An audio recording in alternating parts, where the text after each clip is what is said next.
जय हिंद। आप देख रहे हैं प्रचंड भारत न्यूज। आज हम बात करने जा रहे हैं कि 10 नवंबर 2025 को शाम को 6:30 बजे के आसपास जो दिल्ली लाल किला के पास और लाल किला जो मेट्रो स्टेशन था वहां पर जो ये कार में जो धमाका हुआ था उसके बारे में हम बहुत इंपॉर्टेंट बात और लेटेस्ट अपडेट के साथ आपसे हम बात कर रहे हैं। सबसे पहले मैं बात करूं, हो सकता है आपके मन में भी ये बात हो कि इस प्रकार की घटनाएं भारत में क्यों होती हैं। ये इस प्रकार की घटना चीन, सिंगापुर, दुबई में क्यों नहीं होती हैं। इसके कारण आप भी कमेंट करके बताइएगा कि हमारा जो कानून है, हमारा जो हमारा जुडिशरी जो सिस्टम है, हमारी जो न्यायिक व्यवस्था है, वो लचर व्यवस्था के कारण अपराधी ऐसे घूमता रहता है, न्यायालयों का चक्कर लगाता है, न्याय की गुहार लगाता रहता है और अपराधी जमानत करा के घूमता रहता है। दिन पर दिन अपराध बढ़ता जा रहा है। हमारे देश में आजाद भारत के बाद अभी तक 50 से 60 सिर्फ फांसी की सजा मिली है। फांसी की सजा मिल जाने के बाद भी उस अपराधी को फांसी की सजा नहीं मिलती। अपराधी को लोअर कोर्ट सजा सुना देती है, लेकिन उसके बाद उसके पास कई ऑप्शन होते हैं बचने के लिए। वो जाता है हाई कोर्ट में, वहां कई सालों तक वो खींचता है। उसके बाद वहां भी अगर उसके खिलाफ आ गया, अगर न्याय यानी पीड़ित के पक्ष में आ गया, तो भी पीड़ित परेशान। फिर उसके पास मौका होता है सुप्रीम कोर्ट में जाने का, और सुप्रीम कोर्ट में जाता है, वहां भी कई सालों तक खींचता है। उसके बाद इतना ही नहीं, अगर अब देखिए पीड़ित को फैसला और न्याय मिल रहा है, लोग कह रहे हैं सत्य की विजय होती है, लेकिन कैसे होती है? सालों साल, साल दर साल, तारीख पर तारीख, पीढ़ी दर पीढ़ी। फिर उसके पास मौका होता है कहां? महामहिम राष्ट्रपति जी के पास जाने का। तो कहने का मतलब कि ये सिर्फ भारत में ऐसा क्यों? ऐसे पढ़े लिखे जो डॉक्टर्स, जिसको व्हाइट कॉलर ट्रेडर कहते हैं, अब ये जम्मू कश्मीर के हैं। लोग कहते हैं कि जम्मू कश्मीर के लोग जब कहीं आते हैं, कहीं भी किसी भी शहर में, इस समय आप लोग देख रहे होंगे कि जम्मू कश्मीर के लोग वहां से जो काजू, बादाम और तमाम प्रकार के जो फ्रूट्स हैं वो लेकर के बेचते रहते हैं। उनको कोई बोलता नहीं है, ना कोई पूछता है। हमारे जैसे लोग, जो कि उन लोगों को शकल और उनकी बात की ट्यूनिंग, उनकी भाषा की जो ट्यूनिंग है, उससे हम पहचान जाते हैं कि ये कश्मीर का है, पुलवामा का है, श्रीनगर का है, लेह का है, लद्दाख का है, जम्मू का है। ये बंदा कहाँ का हो सकता है? तो हम बात करते हैं और उससे कहते हैं कि भाई क्या यहां तुम परेशान है, कोई पत्थर तो नहीं मार रहा है यहां? तो ये जितने भाई लोग पकड़े गए, सबका कनेक्शन जम्मू कश्मीर से था। अब मैं बात कर रहा हूं, देख, ये अल फलाह जो यूनिवर्सिटी है, जहां के ये प्रोडक्ट थे, जहां के ये डॉक्टर्स थे, उसके बारे में बात करेंगे। और बात हम करेंगे कि जब 10 नवंबर को, पहले 1 नवंबर को हम चलते हैं।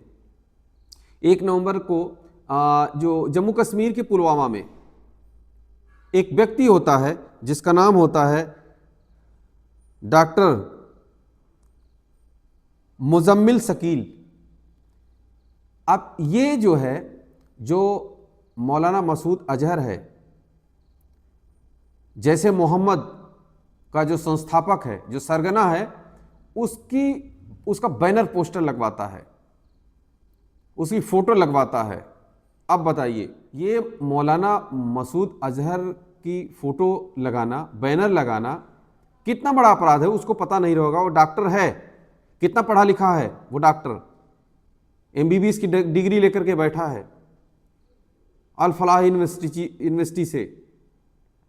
लेकिन ये वहां जो है क्या करता है? बैनर और पोस्टर लगवाता है।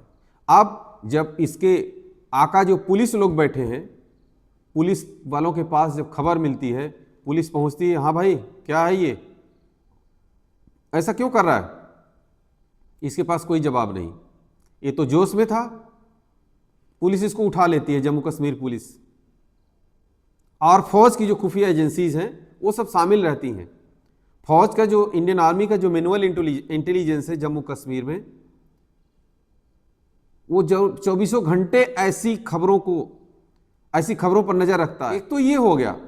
उसके बाद वहां से इसको उठाने के बाद पुलिस लाती है कहाँ, इसको सहारनपुर। सहारनपुर में डॉक्टर आदिल अहमद, इसको वहां से उठाती है पुलिस, इसको गिरफ्तार करती है।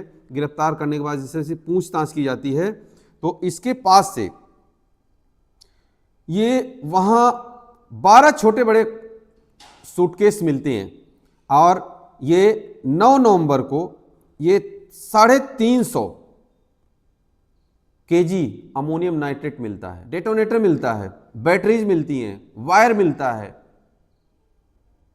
उसके बाद ये सभी पहुंचते हैं, इनका कनेक्शन मिलता है एक वहीं मौलाना के पास।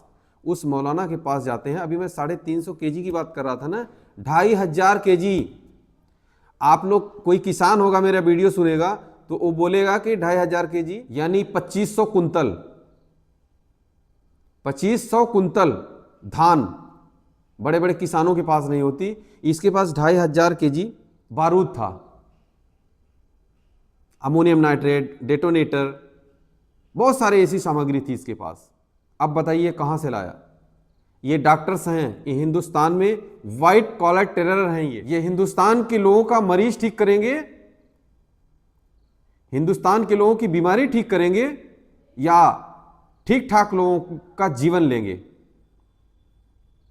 अब यहां से पकड़े जाने के बाद ये मौलाना को पकड़ा जाता है और इसके साथ ही साथ फिर ये बहुत सारे लोग हैं जो ये पकड़े जाते हैं। ये शाहीन, अब जब ये पकड़ा जाता है ये आदिल अहमद, तो इसी के घर के नीचे जो कार खड़ी थी वो किसकी थी? इसी की दोस्त थी, डॉक्टर शाहीन। अब डॉक्टर शाहीन के कार में वहाँ भी एक हथियार मिलता है, असॉल्ट राइफल मिलती है, मैगजीन मिलती है, राउंड मिलता है, बहुत सारे धमाके वाले आइटम्स मिलते हैं। उसके बाद शाहीन भी पकड़ी जाती है। शाहीन के बाद सज्जाद अहमद पकड़ा जाता है। ये सारे डॉक्टर्स हैं, ये सब पुलवामा के हैं। अब ये सारा तार जो है यहाँ से निकलता हुआ और उसमें एक आदमी जो है वो बच रहा था। कौन बच रहा था? जो ये डॉक्टर उमर नबी भट्ट। ये उमर नबी भट्ट, अब इसके पास कोई चारा नहीं बचा। अब ये मरता क्या न करता, 10 तारीख को सुबह 8:13 के आसपास ये देखा जाता है बदरपुर जो टोल प्लाजा है वहाँ देखा जाता है। वहाँ से होते हुए ये लाल किला में आता है। गाड़ी भगाते भगाते यानी चलते चलते ये सोच रहा था कि हम कहाँ रुकें। इसका टारगेट जो है लाल किला नहीं था, न वो जगह जहाँ धमाका हुआ वहाँ था। इसका जो टारगेट था कहीं और था, ये बता नहीं पाया क्योंकि ये मर गया उसी धमाके में। अब ये तकरीबन वहाँ पर 3 घंटा यानी ये 3:19 पर पहुँचता है वहाँ। कहाँ? लाल किला की पार्किंग में। उस लाल किले की पार्किंग को कहते हैं सुनहरी मस्जिद पार्किंग। सुनहरी मस्जिद पार्किंग में ये 3 घंटा 4 मिनट तक इसने मास्क पहना हुआ, क्योंकि मैं भी मास्क लगाता हूँ, बहुत सारे मास्क लगाते हैं। जब से कोरोना आया तो उस पर किसी को शंका नहीं हुई और ये वहाँ गाड़ी में बैठा रहा। उसके बाद जब शाम होता है 6 बजे के बाद तो यहाँ से गाड़ी निकालता है और उस जो चांदनी चौक और लाल किले वाला जो इलाका होता है वहाँ ट्रैफिक भागती नहीं, दौड़ती नहीं, चलती नहीं, बल्कि रेंगती है पैदल। इतनी भीड़ भाड़ का टाइम होता है। कोई ऑफिस से छूटा है, कोई दुकान से छूट रहा है, कोई दुकान में आ रहा है, कोई ऑफिस में जा रहा है। तो इस प्रकार से ये जो है, अब ये पूरा जो पूरी जांच है वो एनआईए के पास है। अब एनआईए इसके बारे में जांच कर रही है और एनआईए ने जो है इसमें कई अधिकारी लगा रखे हैं, करीब 12-13 अधिकारी लगा रखे हैं, यहाँ से लेकर जम्मू कश्मीर तक, पुलवामा तक, और उधर होम मिनिस्टर जो अमित शाह जी हैं उन्होंने बोल रखा है कि ये जल्दी से जल्दी ये जांच पूरी होनी चाहिए। अब जो तार हैं वो एक के बाद एक खुलते जा रहे हैं।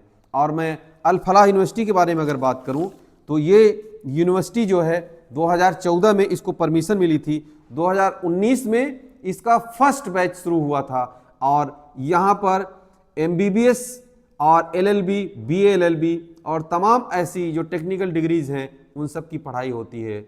आर्ट साइड की पढ़ाई होती है। जो MBBS की डिग्री है यहाँ ये करीब 74-75 लाख रुपए जो है ये पूरा खर्च होता है वहाँ। तो इस प्रकार से ये पूरी हमने कहानी आपको बताने की कोशिश किया। ये इस पूरी घटना के बारे में आप सभी कमेंट करके अपनी राय जरूर दीजिएगा। जय हिंद।